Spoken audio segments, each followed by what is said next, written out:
Social media famous కావడానికి ఇప్పుడు ఒక బెస్ట్ ఆప్షన్‌గా చెప్పుకోవచ్చు.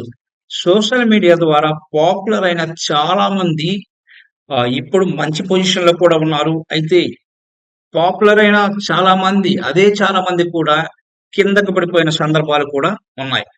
దీనికి మనం చాలా ఉదాహరణలు కూడా చెప్పుకోవచ్చు. సోషల్ మీడియాలో నెటిజన్లు ఎంత ఫేమస్ అయితే చేయగలరో ఓ వ్యక్తిని, అంతే కిందకి పడగొట్టగలరు కూడా.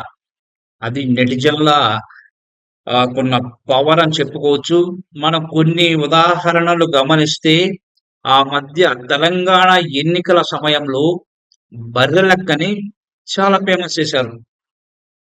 ఒకానొక దశలో గెలుస్తారు ఎమ్మెల్యేగా అనే ఆహ్, ప్రచారం కూడా సాగింది. అయితే ఏమైంది? ఆమె అడ్రెస్ లేకుండా పోయింది. ఇప్పుడు ఎక్కడ కనపడటం లేదు. ఇక కుంభమేళాలో పూసలమ్మే మోనాలిసాను ఫేమస్ చేశారు. ఆమెకు సినిమా అవకాశాలు కల్పిస్తామంటూ డైరెక్టర్ కూడా ఆమె దగ్గరికి వెళ్లారు. ముంబై తీసుకొచ్చి ఏదో సినిమా షూటింగ్ జరుపుతున్నట్లుగా చెప్పారు. అయితే ప్రస్తుతం ఆమెకు మూవీస్ ఛాన్స్ ఇచ్చిన డైరెక్టర్ జైల్లోకి పోయాడు. జైల్లో కూర్చొని చెప్పకూడదు తింటున్నారు. ఇక ఈ మధ్యలో తెలంగాణలో అఘోరి అని ఒకడిని ట్రాప్ చేశారు. అతన్ని బాగా హైలైట్ చేశారు. వాడేమో ప్రేమ అనే పేరుతో పెద్ద వెధవని చేశారు. మళ్ళీ ఈ నెటిజన్లే. ఇప్పుడు కింద మీద పడుతున్నాడు అఘోరి. ఇక ఈ మధ్య మళ్ళా ఏపీలో అలేఖ్య పచ్చళ్ళమ్మే అక్కా చెల్లెల్ని చాలా ఫేమస్ చేశారు.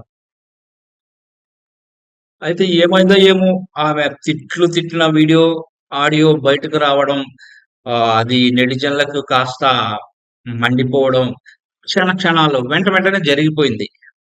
జరిగిపోయిన తర్వాత ఏమైంది? వాళ్ళు మొత్తం దుకాణం మూసుకునేలా ఈ నెటిజన్లు బాగా ట్రోల్ చేశారు. ఇక ఈ విషయం చూస్తే మన తెలంగాణకొస్తే తెలంగాణలో కుమారి ఆంటీ అంటే రోడ్ సైడున ఆహ్, ఫుడ్ బిజినెస్ అమ్ముకునే కుమారి ఆంటీని చాలా ఫేమస్ చేశారు. ఒకానొక దశలో సెలబ్రిటీలు కూడా ఆమె దగ్గరికి వెళ్లి భోజనం చేసి హాహా! ఓహో! అని మెచ్చుకునే స్థాయిలో నెటిజన్లయితే ఆమెను పైకి తీసుకెళ్లారు. తర్వాతేమైంది?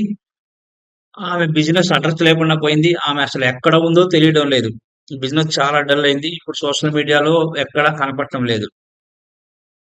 ఇక మరొకామె కూలి పని చేసుకునే ఓ ముసలావిడ సింగర్ అంటూ ఫేమస్ చేశారు ఇదే నెటిజన్లు. ఆమెని ఎంత హైప్‌లోకి తీసుకొచ్చారంటే అంత హైప్‌లోకి తీసుకెళ్లారు. ఆ తర్వాత ఏమైంది? ఇప్పుడు ఆమెకు కూలి పని కూడా దొరక్క విలవిల్లాడుతోంది.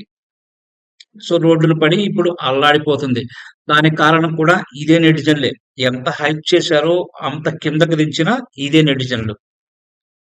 ఇలా సోషల్ మీడియా ద్వారా సెలబ్రిటీలు చేయగలిగే సత్తా ఉన్నది నెటిజన్లే. వాళ్ళకి కిందకి దించగల సత్తా ఉన్నది ఈ నెటిజన్లే.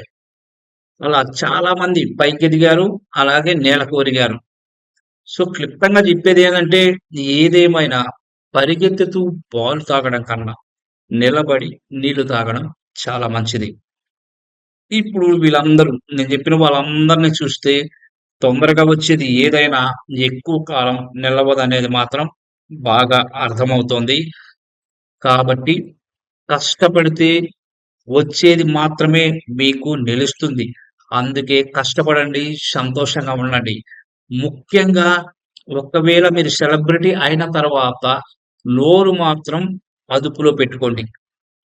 లేకుంటే పూర్తి స్థాయిలో నేలకొరిగినా మళ్ళా పైకి వచ్చే ప్రయత్నం కూడా చేయలేరు.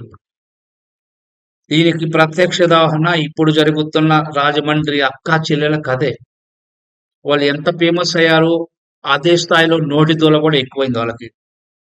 ఆ నోటి దూల తగ్గించుకోనుంటే ఇప్పుడు బిజినెస్ 3 పువ్వులు 6 కాయలుగా ఉండేది. కానీ ఆ నోటి దూల వల్ల ఇప్పుడు బిజినెస్ మొత్తం మూత పడిపోయింది. వాళ్ళు ఏం చెయ్యాలో తెలియని పరిస్థితుల్లో ఇప్పుడు విలవిల్లాడుతున్నారు. కాబట్టి ఒకవేళ సోషల్ మీడియాలో పాపులర్ అవ్వాలనుకుంటే అవ్వండి కానీ అయిన తర్వాత మాత్రం మీరు నోటినైతే అదుపులో పెట్టుకోండి. సమాధానం ఇచ్చే సమయంలో కూడా అత్యంత జాగ్రత్తగా ఇచ్చే ప్రయత్నం అయితే చేయండి. ఇది మీ అందరికి చెప్పే విన్నపం.